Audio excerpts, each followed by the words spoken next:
Parti. Ok, du coup aujourd'hui on va vous parler de l'event loop JavaScript et vous verrez qu'on va vous parler même d'un peu plus de choses que l'event loop, mais on va essayer de définir son rôle dans l'exécution des programmes JavaScript. On va commencer par une introduction sur un peu les bases, les fondements de JavaScript, de comment ça fonctionne, comment c'est interprété.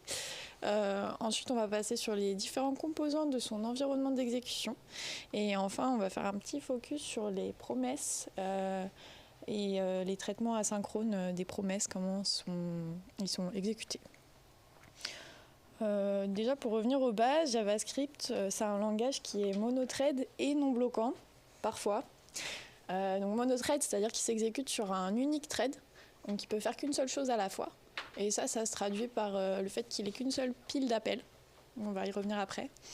Et en même temps, JavaScript il supporte des opérations asynchrones. Donc on a un peu une contradiction ici, puisque asynchrone, ça sous-entend que les choses, des tâches sont faites en parallèle, plusieurs tâches exécutées en parallèle, ce qui est un peu en contradiction avec le premier fait. Et ça, c'est possible grâce à l'environnement d'exécution JavaScript. Oh, pardon.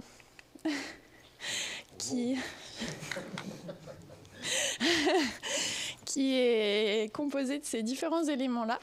Et c'est ce qu'on va essayer d'étudier un peu aujourd'hui. C'est quoi le rôle de ces différentes composantes et comment elles interagissent entre elles.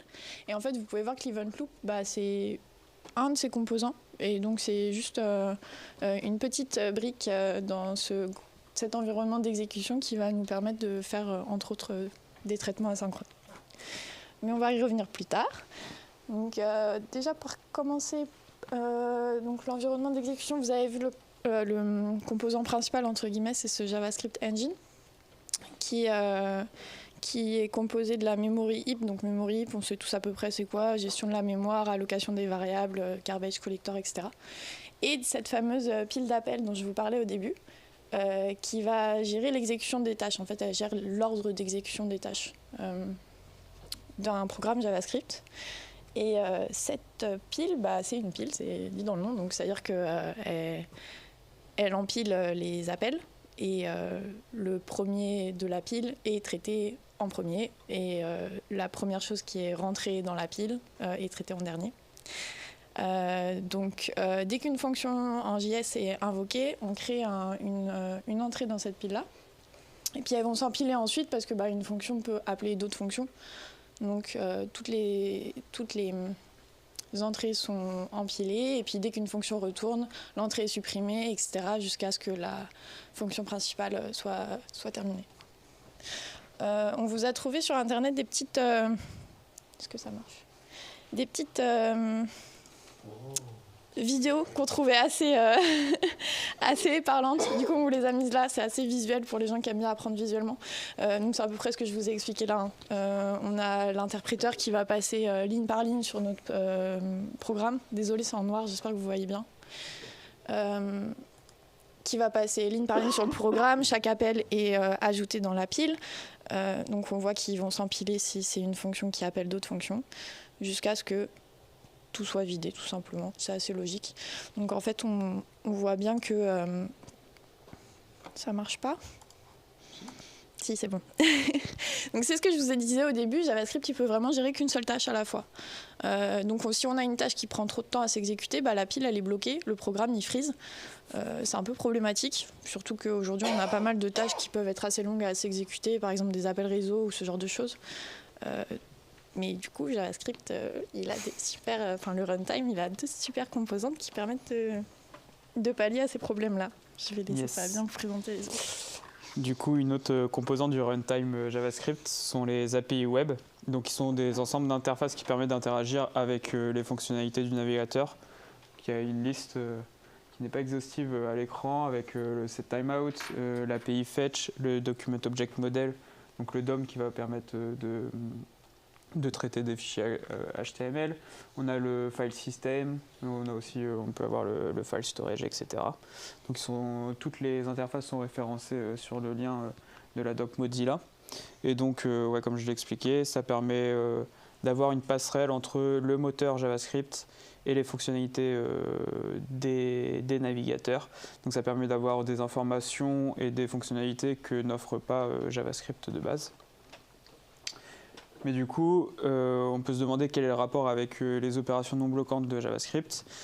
Eh bien, le rapport, c'est que certaines API web elles permettent d'exécuter donc, des tâches asynchrones qui sont souvent des tâches longues et qui sont donc confiées au navigateur et qui permettent d'avoir un code non bloquant.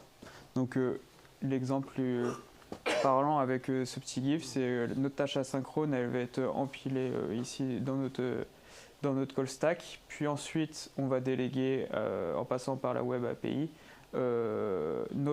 l'exécution de nos tâches à notre navigateur.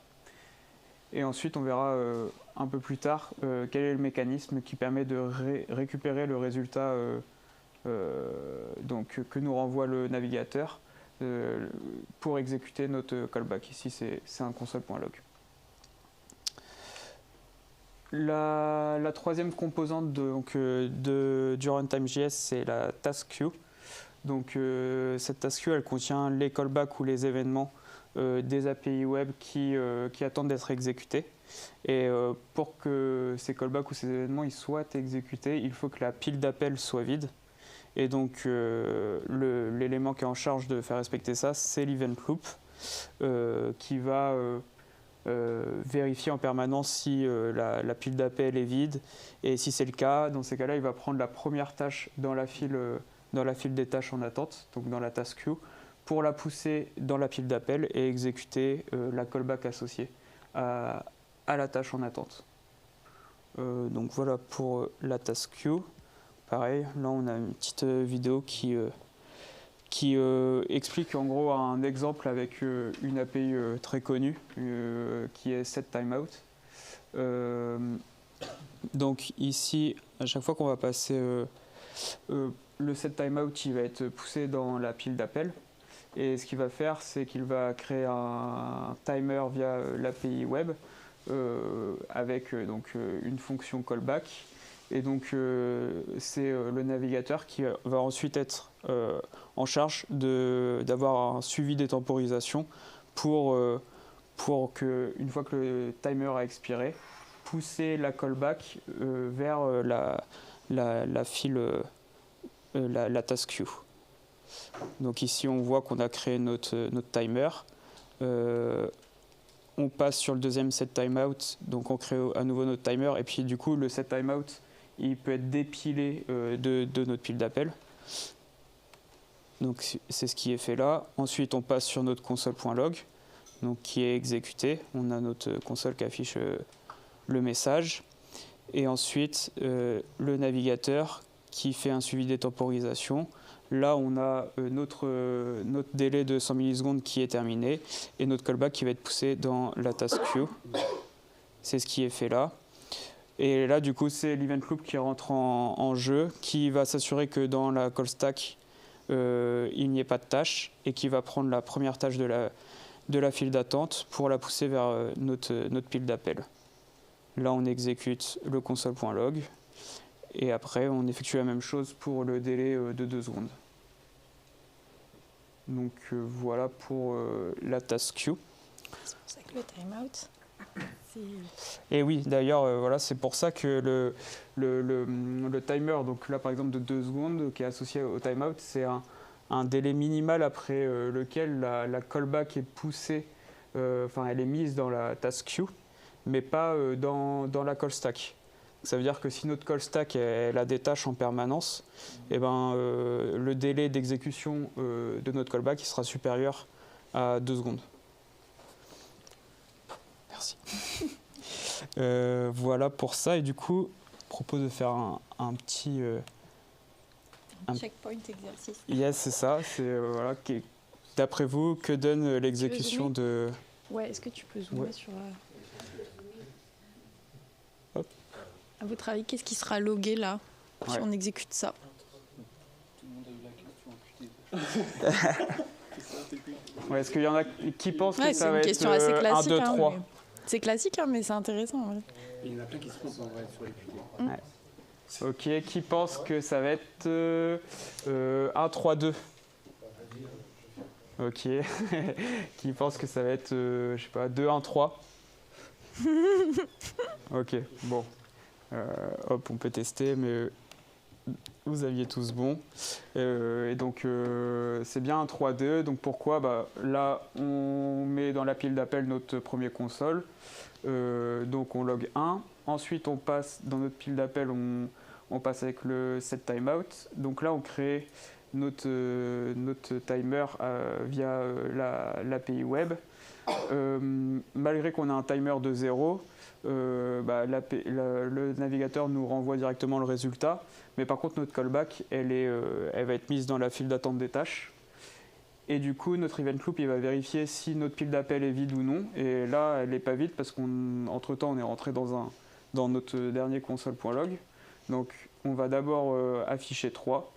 Et ensuite, l'event loop, il va aller récupérer la première tâche dans la file d'attente pour exécuter la callback qui va afficher 2. C'est pour ça qu'on a cet ordre-là.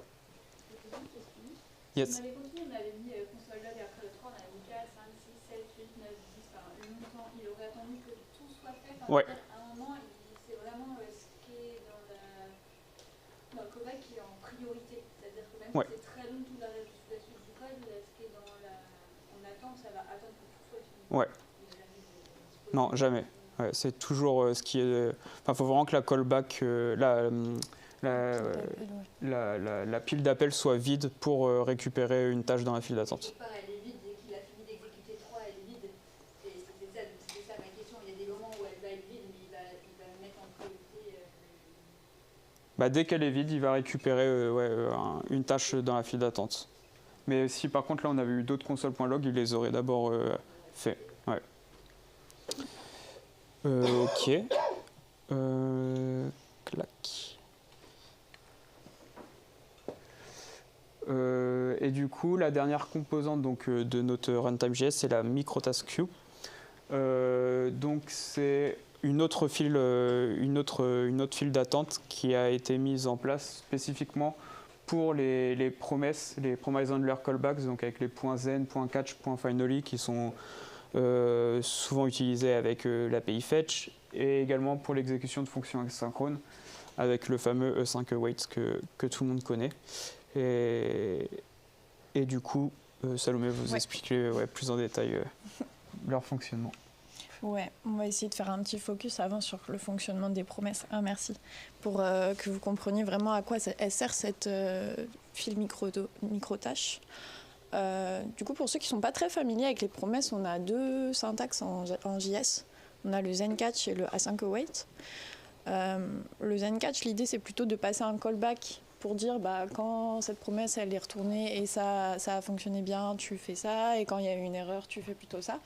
Le async-await, par contre, ça va être plutôt transformer le code en quelque chose qui ressemble presque à du synchrone, parce qu'il va permettre d'attendre le retour de la promesse avant d'exécuter la suite. Alors que là, si vous mettez des choses derrière votre zen-catch, si vous aviez un console log ici, il sera exécuté avant que les callbacks aient été exécutés eux-mêmes. Donc c'est deux manières d'approcher les promesses. Aujourd'hui, on va plutôt recommander celle-ci d'ailleurs, qui permet de mieux comprendre du coup, parce que le code ressemble vraiment à quelque chose de synchrone. Mais dans tous les cas, que ce soit les callbacks ou le corps d'une fonction asynchrone, ces deux types de tâches doivent être traitées par la microtask queue, qui a une priorité qui est supérieure par rapport à la task queue. C'est-à-dire que l'event loop va, comme disait Fabien, va regarder si les fils sont vides, si la pile stack est vide. Pardon, je me mélange. Si la call stack est vide et que les fils ont des tâches en attente. Et en fait, elle va prioriser les micro-tâches par rapport aux tâches. Donc, on va d'abord vider la microtask queue avant de vider la task queue. Exactement comme c'est montré ici, en fait. Et ça, c'est fait parce que c'est pour assurer la cohérence, en fait, dans l'ordre d'exécution des tâches.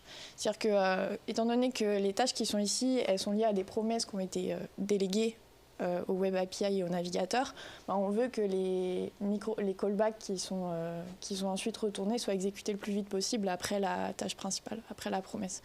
Donc, celles-ci sont exécutées en première et ensuite les tâches qui ont été rajoutées avec la suite de l'interprétation du programme. Je vous ai perdu ou ça va? Non, ça va? Ok. Fabien, il va vous montrer un petit exemple pour que ça soit plus simple à comprendre. Mais c'est vraiment ça le cœur des traitements asynchrones et des promesses en JS. Là, ça va être un exemple du coup complet qui va résumer tout ce qu'on vous a dit pour le moment. Donc avec l'API Fetch, API populaire utilisée par bon nombre d'entre nous. Donc ici, quand on va passer sur le fetch, on ajoute à notre call stack son appel qui va créer un objet promesse en passant par l'API web. Cet objet promesse, du coup, il a un statut qui va être en attente par défaut et il va déléguer l'appel, la requête réseau au navigateur. Et du coup, l'appel fetch qui est dans la call stack va pouvoir être dépilé pour libérer la call stack. Donc c'est ce qu'on voit là, exactement. Ensuite, du coup, on va passer sur sur le Zen. Donc là, le Zen, il va être ajouté à la call stack. Bon, il a été dépilé, ça a été vite. Et du coup, ce Zen, qu'est-ce qu'il va faire? Il va créer un objet... ah mince, voyez-moi. Voilà. Il va créer un objet promise reaction qui va stocker du coup la callback à appeler au retour du navigateur. Et du coup, une fois cet objet créé via l'API web, il est dépilé de la call stack pour la libérer. Donc voilà. Ensuite, on passe sur notre console.log qui est ajouté à notre call stack et qui va afficher le end of script. On voit que notre requête elle est toujours en attente. Donc voilà. Et enfin,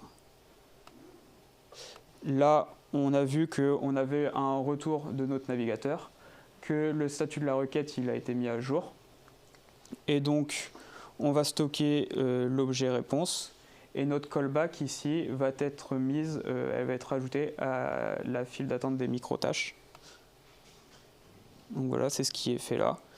Et une fois ça fait, comme la file d'attente des tâches, là c'est l'event loop qui va regarder si notre call stack est vide. Et si c'est le cas, elle va prendre en priorité d'abord la première tâche des micro-tâches pour la pousser vers notre call stack et exécuter la callback.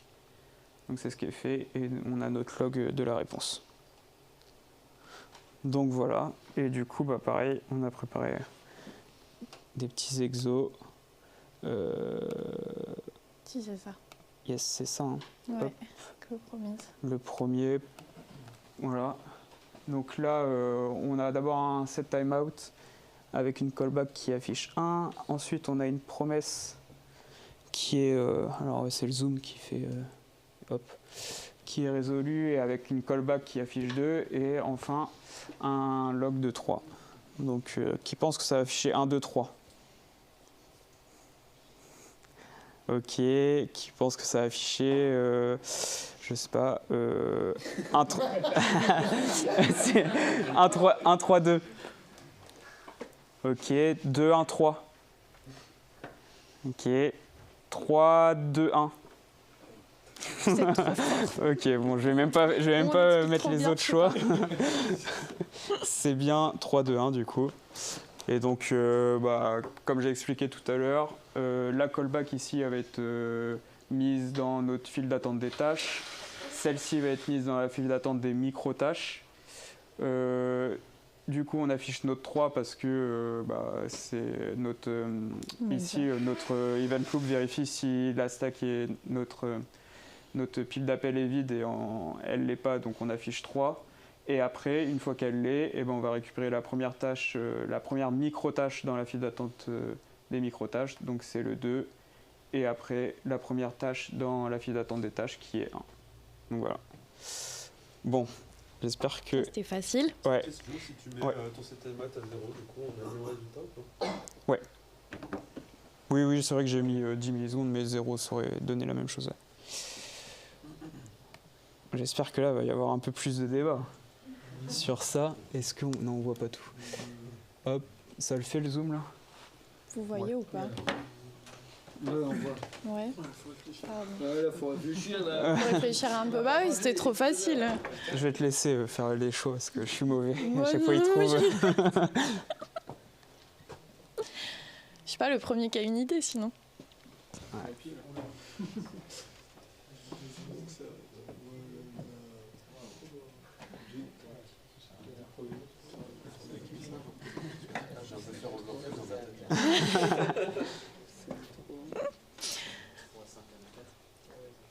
Trois, 5. non, le dernier entrée, le premier Moi je dis comme Johan. Ah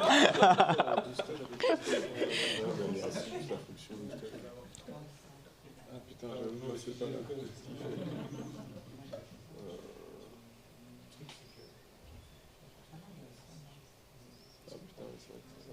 Bon, il y a C'est Johan ça, en qui plus. propose 3, 5, 1, 2, 4. Est-ce qu'il y en a qui proposent autre chose? Non, ça plante pas, ça se met pas. Qu'est-ce qu'il y a? Ah, du coup, ça, Flemme de faire tous les cas unitaires. Oui, il y en a trop. Ça doit se voir sur mon visage quand je donne la bonne réponse. En plus, ils lèvent tous la main. Ah ouais, du coup, je savais plus y aller, c'est ce qu'il y a le 5 sur le... T'as pas besoin de... Ah oui, tu veux Ah ouais, il y a Si tu mets le oui sur le 12 step, effectivement, il va faire 12 step avant le 5, mais sinon, si tu ne le fais pas, il va déjà...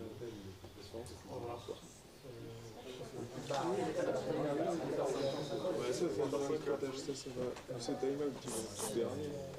Ah non, il y a un... Attends, il y a un promise en haut aussi. Je vois la chaleur monter au-dessus de leur cerveau. Ouais, là. ouais. Il y en a qui ont laissé tomber, je crois. Vas-y, on veut la réponse. Vas-y, réponse. Tu proposes quoi, Steph? Déjà, la question c'était est-ce que la N17 va passer en premier par rapport à 12 stuff? Ah, c'est ça la question. C'est un peu le... Stuff, hein. C'est un peu le piège. Bon, allez, je révèle. C'est le dernier. Attendez, c'était quoi? C'était le dernier entrée, premier sorti. Et après, tu fais le 12 stuff. Tu rentres dans le 12 stuff avant ça. Hein.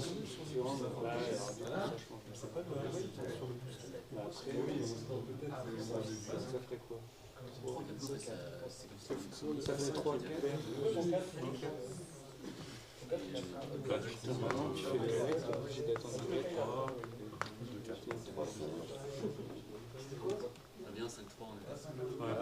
Ah, t'as changé?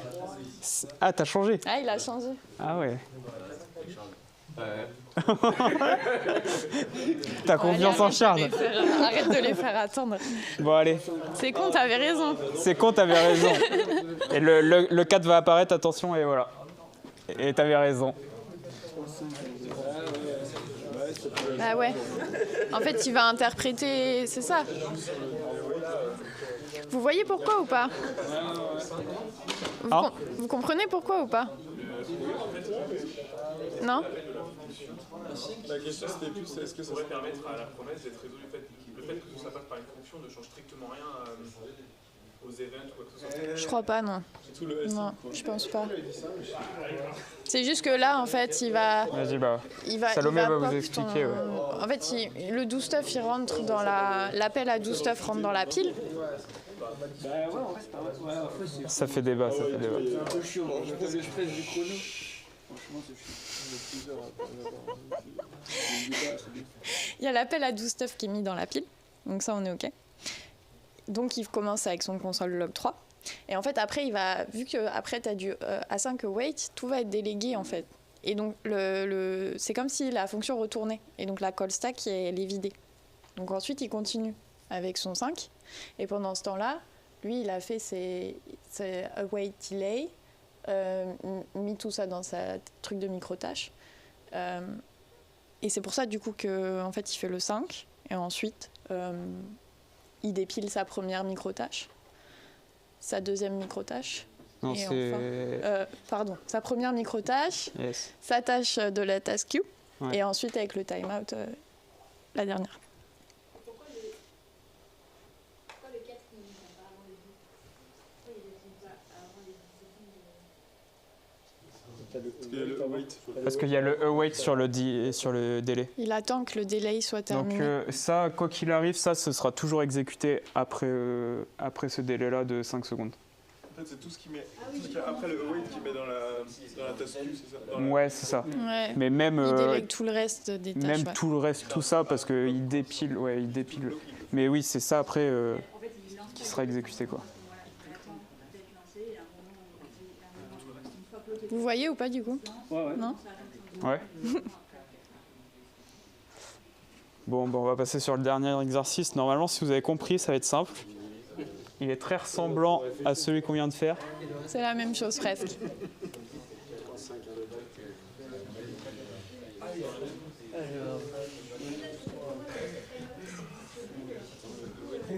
Vous avez spoté la différence ou pas? Oh non, fais un effort. Il y a le await to stuff. Ah oui, d'accord. Ah oui, d'accord. Ah bah oui. C'est évident.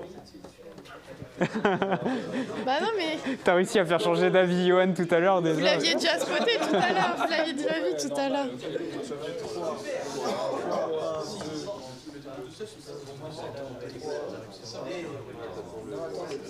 3, 1, 2, 4, 5.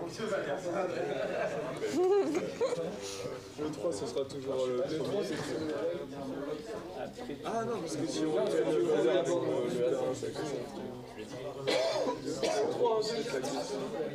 Non, parce que c'est libre, donc il va quand même aller. Putain, ils ont rien compris. est-ce que tu mets tout le stuff dans le...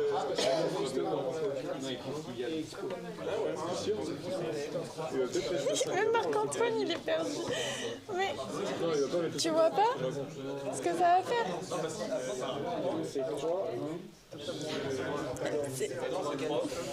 Ça change tout. C'est pour mettre en évidence l'importance du A5 await, comment ça fonctionne et de bien les utiliser du coup. Si tu l'utilises mal, ça fait La vidéo de la merde. de la fille, là. On l'a regardé lundi, c'est Yoann qui vous en a parlé? Ah bon? On l'a regardé lundi à Islam. Ah ouais? Non, il m'en a même pas parlé. Je suis tombé Elle est dessus. trop bien cette vidéo. Ouais, elle est bien. Mais du coup, j'ai modifié quand même son exemple parce que elle parlait de micro-task callback. Je trouvais que ça On parlait n'est pas allé moins. aussi loin, ouais. On n'est pas allé aussi loin. Je trouve que les E5 await parlent à plus de monde. Et les create microtasks aussi. C'est ça, ouais. Bah, les visuels viennent de. On a mis les sources à la fin, mais ces visuels sont incroyables. Ouais. Et t'as pas la réponse du coup en ayant vu sa On vidéo. n'a pas de proposition là du coup? Proposition, mais Vas-y, c'est quoi? Vas-y. c'est le await qui me fait peur. J'ai peur qu'il parte dans la micro. J'aurais dit 3. 3. Non, mais c'est ça, je sais pas, ça compte sur le 3. Du coup, 3, 1, 2, 4, 5. Mais. On révèle. Vas-y, hein. 4-5 à la fin, c'est sûr. À vous montrer, on va dire que vous avez faim. Ça aide pas. Oh, j'ai vu pour l'instant. 2, 4, 5. 4, 5. Oui. Ouais, ça paraît logique. Ouais, mais j'étais pas sûr que le A5 Mais c'est un bon exercice, hein, c'est pas mal. Ouais, donc du coup, là, en fait, là, le await bloque ça se passe après le wait. Mais du coup, ça rend quand même. C'est terrible. Ma question, c'est Mais il y a de la disponibilité de points dans les autres. Parle fort quoi? pourquoi la promesse et le set timeout ne sont pas pris en charge avant le console log 3, sachant que du coup, il y a l'idée du await. On s'attendrait à ce qu'ils disent je vais d'abord dans. Comment dire? Je mets dans ma. En fait, en gros, le await, c'est plus pour dire on va attendre le await dedans, je suppose, ou la promesse qui est dans le. Ouais, c'est ça, attendre la promesse qu'elle retourne. La fonction en elle-même. Oui. Oui, oui. Ça. Ce qui explique, C'est parce que la différence de genre 1, 2, ta fonction est asynchrone, mais tout le code qui est avant Mais il va être exécuté. ton code asynchrone va être exécuté direct. C'est pour ça que le console.log de 3 s'affiche direct. Ouais. Mais du coup, le await sur le doStuff fait toute la différence par rapport à l'exemple précédent. C'est que du coup, le 5 s'affiche vraiment en dernier pour le coup. Et donc, voilà. Voilà. On passe à la conclusion, je crois. T'as une question aussi? C'était le 2, 10 secondes, ils seront en dernier. De 10 secondes sur le 2 Parce que le wait, il a wait pas celui-là. Il a wait. Ah bah oui, il a wait son Ouais. majeur. Oui, il aurait été. Oui, il aurait été en dernier, ouais.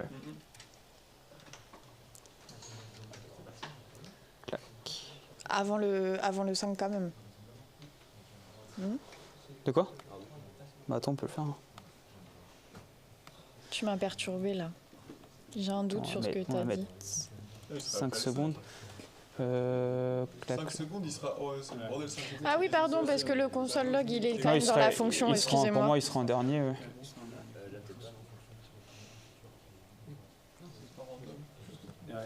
Moi, le 5, il Ah reste... non, il est... Ah ouais, mais j'ai mis 5 secondes. Attends, c'est pile pareil. Là, il va arriver en dernier, ouais. C'est que le délai est le même. Vraiment gagner Mais du temps non. de présentation, faire des set timeouts de 10 Et voilà, oui, il arrive en dernier. Exactement.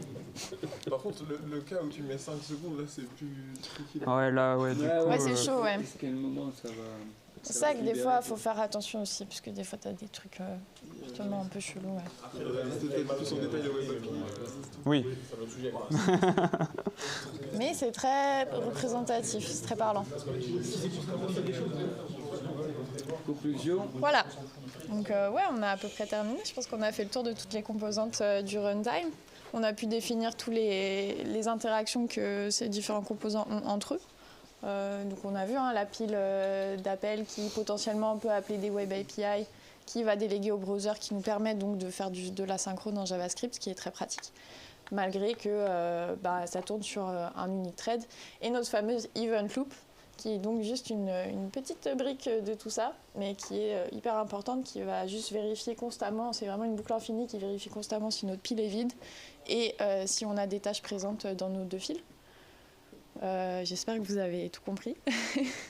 Et juste pour faire une petite aparté quand même, on voulait vous préciser que, en effet, JavaScript c'est single threaded, monothread, mais on a une API qui s'appelle les web workers qui permet de faire du multithreading dans le navigateur avec JavaScript. Si jamais vous voulez vous renseigner ou voir un peu plus. C'est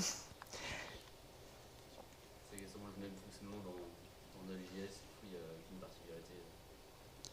Dans Node.js, non, il me semble que c'est le même runtime. ouais. Il y a une partie qui est multithread Je sais dans pas Node, trop. parce Ouais. que c'est écrit en C. Oui, sûrement. Mais c'est des fonctions ultra spécifiques, comme de la crypto ou des choses comme ça. Mais Ouais, quotidiennement, c'est c'est les la même API, chose. Quoi. enfin, les API web qui sont remplacés par les API de Node, mais sinon c'est le même fonctionnement. Ah oui.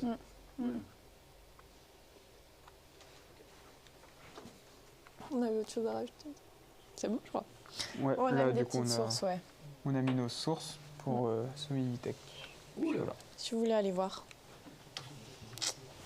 Merci.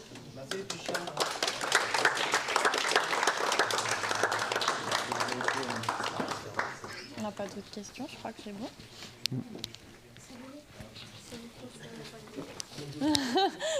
Non.